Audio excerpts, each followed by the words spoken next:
بسم اللہ الرحمن الرحیم۔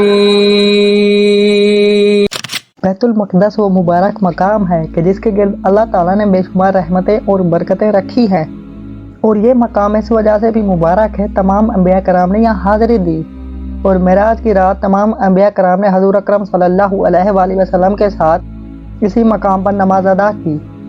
اس مقام کو یہ بھی فضیلت حاصل ہے کہ 7 سے زیادہ انبیاء کرام یہاں پر مدفون ہیں۔ پیارے دوستو، آج کی اس ویڈیو میں ہم آپ کو بتائیں گے حضرت ابراہیم علیہ السلام کی آمد سے لے کر آج تک یہودی مسجد اقصی کو گرانے پر کیوں تلے ہیں، اور مسجد اقصی میں ایسی کون سی چیز دفن ہے جس کو یہودی حاصل کرنا چاہتے ہیں، اور وہ کون سا مقصد ہے جس کے لیے یہودی جلد از جلد مسجد اقصی پر قبضہ کرنا چاہتے ہیں۔ اور اس کے ساتھ آپ کو یہ بھی بتائیں گے کہ حضرت ابراہیم علیہ السلام سے لے کر آج تک کتنی مرتبہ مسجد اقصی کو شہید کیا گیا اور اس کو دوبارہ تعمیر کیا گیا، اور مسلمانوں کا قبلہ اول مسجد اقصی کی طریق کیا ہے، اور آج کے دور میں موجودہ فلسطین میں جو ہو رہا ہے اس کے پیچھے چھپے کیا حقائق ہے، اور کیا دجال آنے والا ہے۔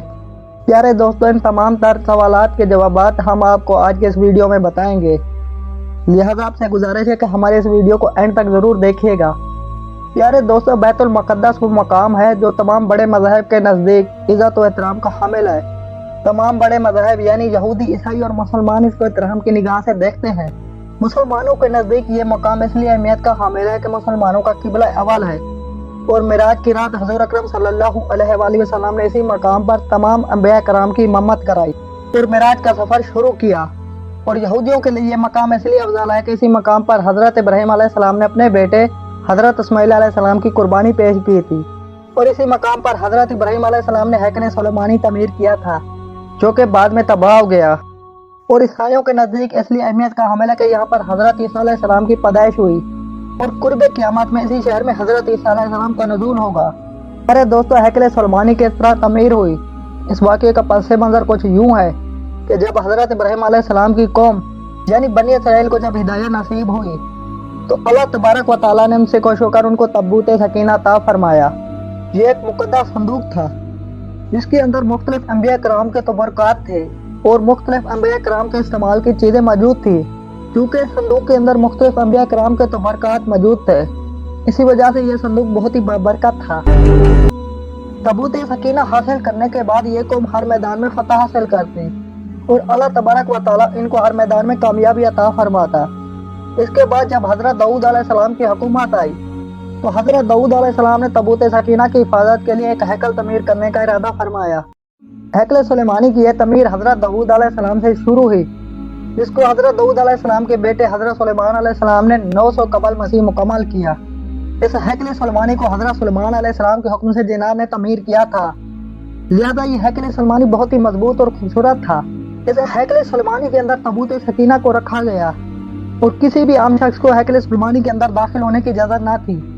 چنانچہ آپ کی وفات کے بعد بنی اسرائیل اللہ تعالیٰ کی نافرمان قوم ہو گئی اور گناہوں میں ڈوب گئی۔ ان نافرمانی کی وجہ سے اللہ تعالیٰ نے بنی اسرائیل پر اپنا دردناک عذاب نازل فرمایا اور ان کو ہلاک کر دیا۔ اس کے بعد 500 قبل از مسیح بخت نصر نے یروشلم پر حملہ کیا اور ہیکل سلیمانی کو تباہ و برباد کر دیا۔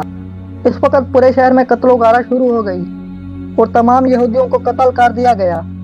اس جنگ کے بعد جو قیدی بچ گئے وہ بخت نصر بادشاہ کی قید میں آ گئے۔ بخت نصر ایک جابر بادشاہ تھا اور یہ کافر بادشاہ تھا۔ آخر یہودیوں نے اللہ تبارک و تعالیٰ سے توبہ کی اور اللہ تعالیٰ سے مدد طلب کی، لہذا کچھ عرصے بعد ایک سائرس نامی بادشاہ کی حکومت قائم ہوئی جس نے تمام یہودیوں کو بخت نصر سے آزاد کروایا اور ہیکل سلیمانی کو دوبارہ تعمیر کرنے کی اجازت دی۔ روایات میں آتا ہے کہ اسی جنگ کے دوران تابوت سکینہ کہیں گم ہو گیا، اور بعض روایات میں آتا ہے کہ تابوت سکینہ کو بخت نصر نے کہیں چھپا دیا۔ بعض روایات کے مطابق تابوت سکینہ اللہ تعالیٰ کے حکم سے کہیں غائب ہو گیا۔ اس طرح جب ہیکل سلیمانی کی دوبارہ تعمیر شروع ہوئی اور یروشلم میں یہودی آباد ہو گئے، لیکن یہ بدبخت قوم دوبارہ اللہ تعالیٰ کی نافرمانی کرنے لگی، تو ان کی ہدایت کے لیے اللہ تعالیٰ نے اپنے نبی حضرت عیسیٰ علیہ السلام کو مبعوث فرمایا۔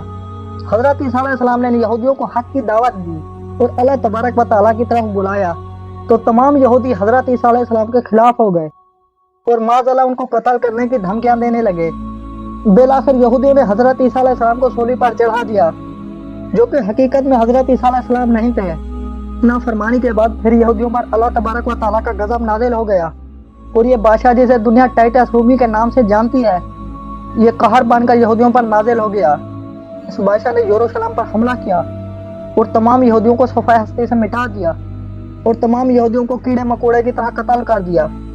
جو یہودی بچ گئے وہ یروشلم چھوڑ کر کہیں اور چلے گئے۔ جب عرب میں اسلام داخل ہوا اور ہمارے آخری نبی حضرت محمد صلی اللہ علیہ وآلہ وسلم تشریف لائے اور آپ کی برکت سے جب اسلام یروشلم تک پہنچا، حضرت عمر نے اپنے دور خلافت میں اسی جگہ پر ہیکل سلمانی تعمیر کرایا۔ ہزاروں سال تک یروشلم مسلمانوں کے قبضے میں رہا۔ بالآخر جب دوسری جنگ عظیم شروع ہوئی تو امریکہ کی سازش سے یہودیوں کو دوبارہ یروشلم میں آباد کر لیا گیا اور ایک نہ ختم ہونے والی جنگ شروع ہو گئی۔ پیارے دوستو، آج یہودی مسجد اقصی کو شہید کر کے یہاں پر ہیکل سلمانی تعمیر کرنا چاہتے ہیں اور تابوت سکینہ کو دوبارہ حاصل کرنا چاہتے ہیں۔ یہودیوں کو ماننا ہے کہ تابوت سکینہ مسجد اقصی کے نیچے دفن ہے، لہذا اس وجہ سے وہ مسجد اقصی کو شہید کرنا چاہتے ہیں اور تابوت سکینہ کو حاصل کرنا چاہتے ہیں۔ اس مقصد کی خاطر یہودیوں نے کئی بار مسجد اقصی کو نقصان پہنچانے کی کوشش کی مگر وہ ناکام رہے۔ یہودی چونکہ دجال کو اپنا مسیح مانتے ہیں، لہذا یہودی چاہتے ہیں کہ دجال کی آمد سے پہلے مسجد اقصی کو شہید کر کے وہاں ہیکل سلمانی تعمیر کیا جائے اور تابوت سکینہ حاصل کیا جائے۔ یہودی ایک ایسی بدبخت قوم ہے جو حضرت عیسیٰ علیہ السلام کو اپنا دشمن اور دجال کو اپنا مسیح مانتی ہے، لہذا اس وجہ سے یہودی مسلمانوں پر ظلم و ستم کر کے اس دنیا پر اپنی حکومت قائم کرنا چاہتے ہیں۔